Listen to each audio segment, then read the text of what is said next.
I can't believe how many messages I got on the forum and emails and other stuff from you guys asking to review one of the Korean ultra-wide panels, one of the 3440 by 1440 21 by 9 ultra-wide monitors. So this is a review of the Microboard B340VXC ultra-wide 21 by 9.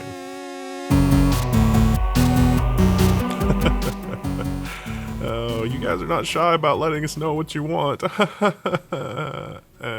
A lot of people really like ultra-wide monitors. I think a lot of people probably saw Dimitri's really awesome video on his 21 by 9 monitor, and we also did a review of the LG 21 by 9 monitor a while back. You can find that right here on the hardware channel, although it's an older video. And so Microboard, the Korean company, you guys may remember the 40-inch monitor review that I did. They're sort of a specialty Korean monitor company. They've got a certain design look, a certain design aesthetic. They're all metal displays. Well, they had an ultra-wide version, and I was like, I need another monitor, but a lot of you guys have asked me for an ultra-wide. So, all right, I've got one to test. Let's put it through the paces. The first thing that you notice when you get it, unpacking the box, is that there is a lot of foam. Double boxed, tons of foam, a lot of stuff. This box was also a lot larger and heavier than I expected, owing to the fact that this is a curved display. Yes, that's right. This is the exact same panel, as a matter of fact, in this Microboard monitor as the panel that you would find in the LG 34UC97. Now, that is a curved panel. It's 3440 by 1440, as I mentioned before. And so I'm really excited to take a look at this. Let's go through the unboxing. All right, so the first thing, because this is a curved monitor, you can't really lay it down flat.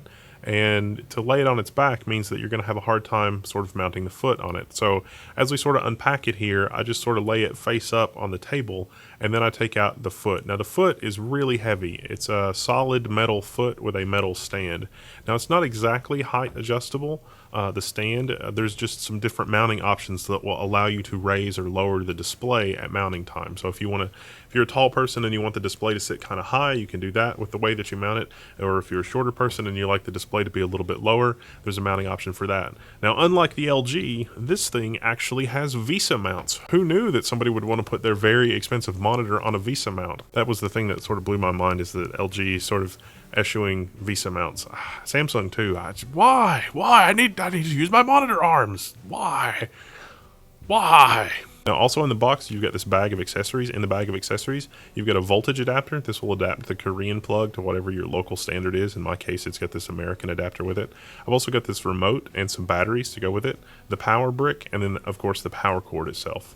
So, unpacking this thing, it's got an awesome solid metal case, and then the foot is chrome, and there are chrome accents on the back of this thing. So these little wing things on the back, those are actually where the speakers are. Now the speakers are good for sort of clicks and beeps, but that's about it.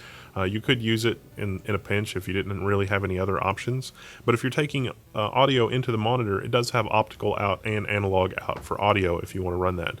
Now it has two HDMI ports, at least one of which is HDMI 2.0, and then you've got a DisplayPort 1.2 port. Now, as I mentioned before, the resolution on this thing is 3440 by 1440.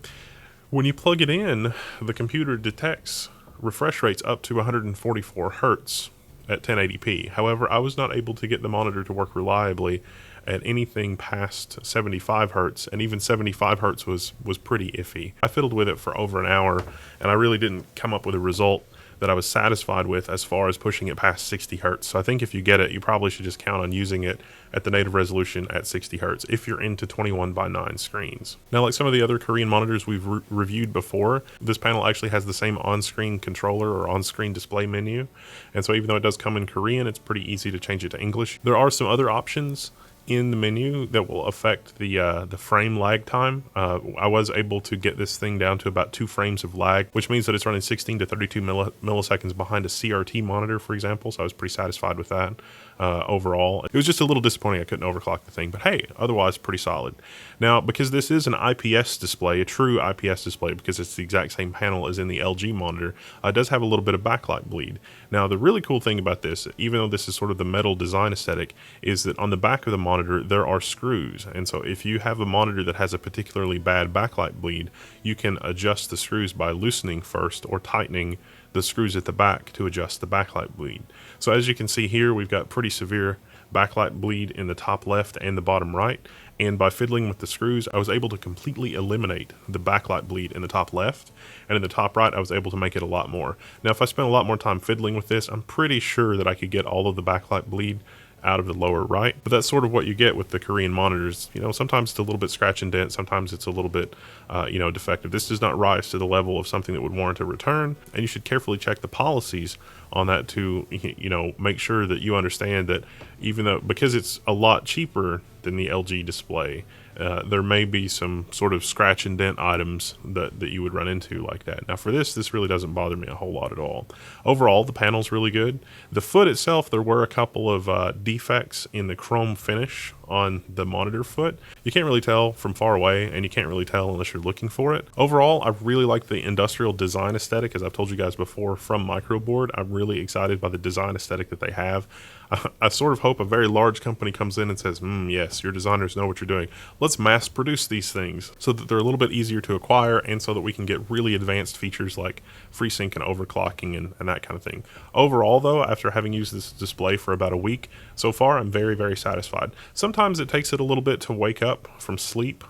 Sometimes the display seems to flicker an extra time or two whenever it switches modes, but overall it's been very stable. I like that these monitors have an external power brick that makes it easy to deal with in terms of, power brick replacement. If a power surge hits or whatever, it's really easy to pick up another power brick on eBay or from your local electronics store or whatever. They're pretty standard power supplies. Now in the on-screen menus on this monitor actually does support DisplayPort 1.1 or DisplayPort 1.2. If you happen to be using this display with a laptop or something like that, you may have better mileage out of switching the mode to DisplayPort 1.1 from 1.2, depending on if your laptop has proper support for DisplayPort 1.2. Because you're using 3440 by 1440 at 60 Hz, it's not really going to matter too much on most displays between DisplayPort 1.1 and DisplayPort 1.2. If this display actually properly supported 144 Hz, at DisplayPort 1.1 you would be capped at 120 Hz instead of 144 Hz or less, depending on the particular implementation. So there's that. This monitor, even with DisplayPort 1.2, is not capable of multi-stream, but even at 144 Hz, that may not be enough bandwidth on DisplayPort 1.2 unless you had multi-stream capabilities. It does seem as though the controller could be updated in the future with a firmware update, however. They've very carefully chosen how much matte this display gets in terms of its matte finish so that it doesn't diminish the sharpness of the text. This is, an LG IPS display. The text was very, very sharp, very clear, and very readable at the resolution that it is. It is 34 inches diagonally, so you're not going to be using Windows display scaling or anything like that. It's a very sharp, very clear display. I also like that the bezel is very small on this, and that the bezel is sort of recessed into the plastic. When the display is off, it looks as though the bezel is just sort of the 1mm metal edge of the display. But when the display is on, you can see that the bezel is a little bit wider than that. But if you were using this in a multi-display configuration, the size of the bezel would really, really be minimal. Now, my own personal opinion is that I think I would rather have a full-size 16:9 display in this format as opposed to a 34-inch ultrawide. I know a lot of people are really, really excited about ultrawides, but look at it. This is the same width as a 40-inch monitor. The 40-inch Microboard that we took a look at is only about the width of my thumb wider. Now, it's very hard to acquire an IPS panel in 40 inches that is as fast and responsive as the IPS panel in this particular display. There are some 32-inch AHVA IPS type and IPS displays that are available in the 32-inch range, but in terms of like more than 32 inches to 40 inches, they're just not on the market yet. And I think that's unfortunate because the manufacturers don't think that there's really a market for a 4K 40-inch PC display monitor. And that's the perfect resolution. I really like it.